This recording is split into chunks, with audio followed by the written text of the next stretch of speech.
نہیں ہوتا. اس لیے میرے بھائی بزرگوں، جن کا جو حق رکھا گیا ہے اور حق کو پہچانیے اور ان کے اوپر اپنے مال کو خرچ کیجیے. اور اسی طرح ایک حکم دیا گیا کہ الذین یبخلون ویأمرون الناس بالبخل، کہ جو لوگ بخل کرتے ہیں، جو لوگ بخل کرتے ہیں، کنجوسی کرتے ہیں، ویأمرون الناس بالبخل، اور لوگوں کو بخل کا حکم دیتے ہیں. یہاں یہودیوں کا تذکرہ کیا گیا ہے. یہود بخل سے کام لیتے تھے اور لوگوں کو بخل کی اچھائیاں بیان کرتے تھے، بخل کی اچھائیاں بیان کرتے ہیں. خود بخیل تھے اور لوگوں کو بخل کے اوپر آمادہ کرتے تھے. وَيَكْتُمُونَ مَا آتَاهُمُ اللَّهُ مِنْ فَضْلِهِ، اللہ تعالیٰ نے جو کچھ ان کو دیا تھا اپنے فضل سے اس کو چھپاتے تھے. اس کا کیا مطلب ہے؟ اللہ کے رسول صلی اللہ علیہ وسلم کے تذکرے کو تورات کے اندر بیان کیا گیا تھا، اس تذکرے کو چھپاتے تھے، اللہ کے رسول کے تذکرے کو عام نہیں کرتے تھے. تو فرمایا گیا وَيَكْتُمُونَ مَا آتَاهُمُ اللَّهُ مِنْ فَضْلِهِ وَأَعْتَدْنَا لِلْكَافِرِينَ عَذَابًا مُهِينًا، ہم نے ایسے لوگوں کے لیے بہت ہی باریکی اور ذلت والا، رسوائی والا عذاب تیار کر کے رکھا ہے. وَالَّذِينَ يُنْفِقُونَ أَمْوَالَهُمْ رِئَاءَ النَّاسِ وَلَا يُؤْمِنُونَ بِاللَّهِ وَلَا بِالْيَوْمِ الْآخِرِ. پھر قرآن کے آئے کہ وہ لوگ جو اپنے مال کو دکھاوے کے لیے، لوگوں کو دکھاوے کے لیے، نام و نمود کے لیے، شہرت کے لیے خرچ کرتے ہیں، اللہ اور یوم آخرت پر ایمان نہیں رکھتے. جس کا اللہ اور یوم آخرت پر ایمان ہوگا وہ جو بھی خرچ کرے گا وہ اللہ کے لیے کرے گا، اللہ کی رضا کے لیے، اللہ کی خوشنودی کے لیے کرے گا. جبکہ حدیث رسول صلی اللہ علیہ وسلم نے فرمایا گیا کہ تم داہنے ہاتھ سے خرچ کرو، بائیں ہاتھ کو پتا نہ چلے. داہنے ہاتھ سے خرچ کرو، بائیں ہاتھ کو پتا نہ چلے. اور یہاں تو ایسا ہے کہ اگر کسی نے کسی کو 10,000 50,000 روپے دے دیا، کسی کا تعاون کر دیا، تو کہتا ہے کہ اخبار میں ہیڈنگ لگنی چاہیے، سرخیاں ہونی چاہیے، واٹس ایپ پہ آنا چاہیے اور سوشل میڈیا پر آنا چاہیے کہ فلاں نے فلاں کی اتنی امداد کی ہے. یہ کیا ہے؟ یہ ریاکاری ہے، دکھاوا ہے. ریاکاری کے لیے اگر بہت پہاڑ کے برابر آپ سونا خرچ کر دیں گے تو رائی کے دانے کے برابر کوئی اجر نہیں ملے گا، سب اکار جائے گا، بیکار جائے گا.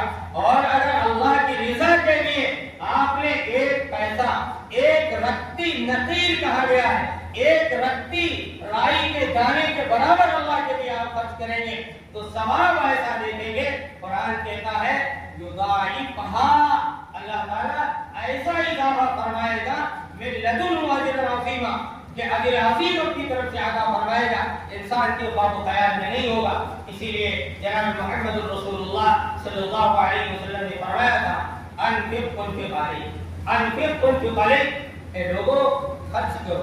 آدم کے اولاد کو مخاطب کر کے کہا تھا انفق یا ابن آدم انفق علیک، اے ابن آدم کو خرچ کر، تیرے اوپر خرچ کیا جائے گا.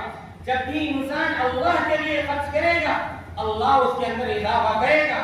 اور اگر وہ بخل کرے گا، کنجوسی کرے گا، مال کو جمع کر رکھے گا، جہاں خرچ کرنے کی ضرورت ہے وہاں خرچ نہیں کرے گا، تو پھر ایسی آفت آئے گی، ایسی مصیبت آئے گی کہ مال ایسا اکارت ہوگا کہ اس کو پتہ نہیں چلے گا.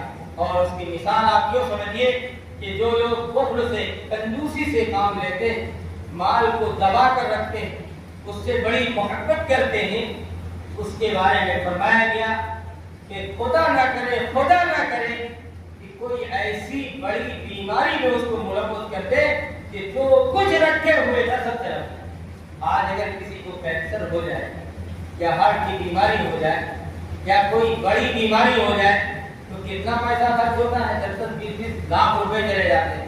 بعضوں کو تو دیکھا گیا کروڑوں روپے چلے گئے اور زندگی بھی چلے گئی. تو اللہ ایسی چیزیں مسلط کر دیتا ہے کہ انسان لاکھ بچانے کی کوشش کرے لیکن بچ نہیں پاتا. لیکن بتا ہوگا، آپ نے دیکھا ہوگا کہ کوئی غریب آدمی جو بھی کرتا ہے وہ اللہ کے لیے کرتا ہے تو آپ دیکھیں گے اس کے چہرے پہ خوشحالی دیکھیں گے. کبھی بھی کسی چیز کے بارے میں آپ اس سے سوال کریں گے تو اس کے زبان پر ہوگا اللہ کا شکر ہے، اللہ کا شکر ہے، الحمدللہ تمام چیزیں ہمارے پاس مہیا ہیں. یہ وہ شخص ہے جو اللہ کے لیے ساری چیزیں کرتا ہے. اور ایک انسان وہ ہے جو دوسروں کے لیے کرتا ہے، مال کو جمع کر کے رکھتا ہے. اس کے بارے میں آتا ہے کہ جب وہ بستر پر رات میں لیٹتا ہے